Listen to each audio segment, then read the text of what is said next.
Welcome to another episode of After Dark. Tonight's creepypasta is a scary story titled The Curse of the Ninth, written by Trycksterr. Sit back, relax, rest your eyes and enjoy. Let's begin. Peter Taylor stared at the scrap paper on his coffee-stained desk as he attempted to keep his shaking hand, which equipped a nearly depleted pen, steady. His left hand rested uneasily on the desktop, tapping the drum rhythm of the song he was trying to write. He didn't feel like writing any more cheap, superficial rubbish this time, and instead tried coming up with deep, subtle, and metaphorical lyrics. So far, he had come up with one verse in which he introduces the protagonist of the story depicted in the song. The protagonist was a down-on-his-luck musician who was neither extraordinarily good with an instrument, nor was his voice of notable range. Wanting nothing more than to become a famous artist, the protagonist summoned the devil and closed a deal with him. He would indeed become a great musician, but at a great price. Peter sighed as his inspiration had completely dried out and promptly stood up, shoving his chair backward to the wall of the small cabin he had retired himself to. He had to be alone for a while. It was then that he was at his most creative. There was no one to judge him when he wrote a terrible song or sang a false note, even though he rarely did, or when he succumbed to what must have been his greatest flaw.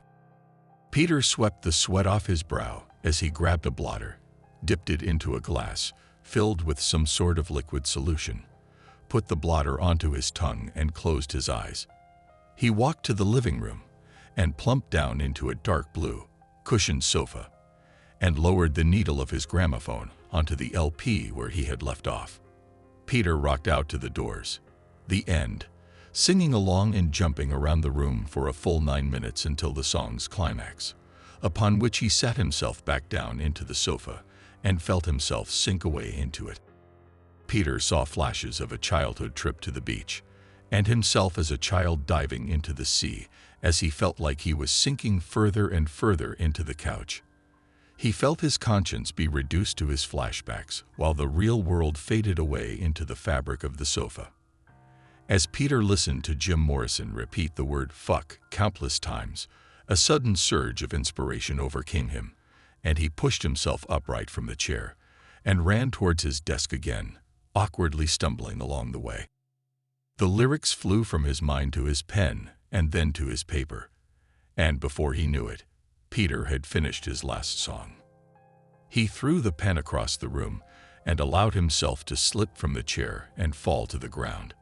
He watched the roof change into a starry sky, and before he knew it, his field of vision had transcended the universe, and he witnessed something truly divine and indescribable.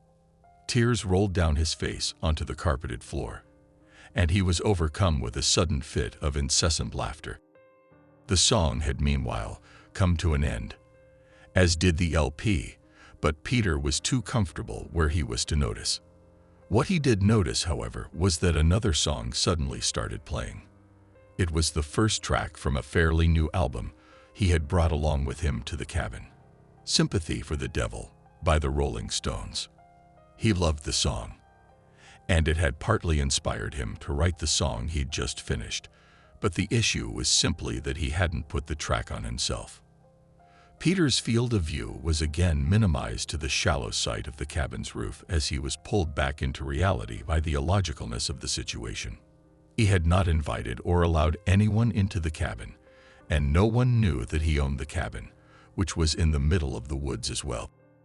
Peter rolled over and pushed himself upright and saw a handsome, suited man stand next to the gramophone and look at him. A smile appeared on the suited man's face, while panic overtook Peter's. "I hope you don't mind me putting this one on. I've always liked it. Makes me feel, proud." The suited man started walking around the couch, slowly making his way to where Peter was standing. "Why are you here?" he asked, trying to sound tough but failing miserably at covering up his immense fear. "Did you forget? Peter, you've published 9 albums so far. Please, do tell me why you just wrote another song regardless of our deal." "I was never going to bring out a 10th album.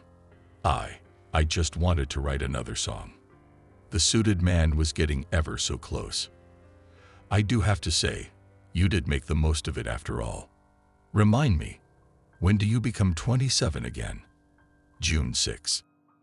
Ah, just a few more months then. Now, do you remember what we agreed upon? It ends at 27, and I can only publish 9 albums.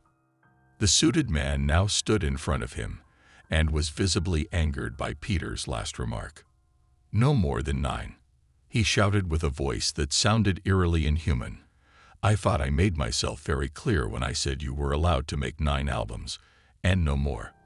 I swear I wasn't planning on making another one. I just wanted to write one more song. It ends at 27, or it ends after 9. You broke our agreement, and now you shall suffer the consequences of it prematurely. Peter's pleas for forgiveness were ignored, and the suited man put his hand on Peter's forehead, whose eyes turned black and his voice turned mute. The suited man was then suddenly gone, and Peter's eyes were normal again, but he remained silent. He walked outside for a minute and returned with a jerrycan filled with gasoline, which he spilled all over the cabin.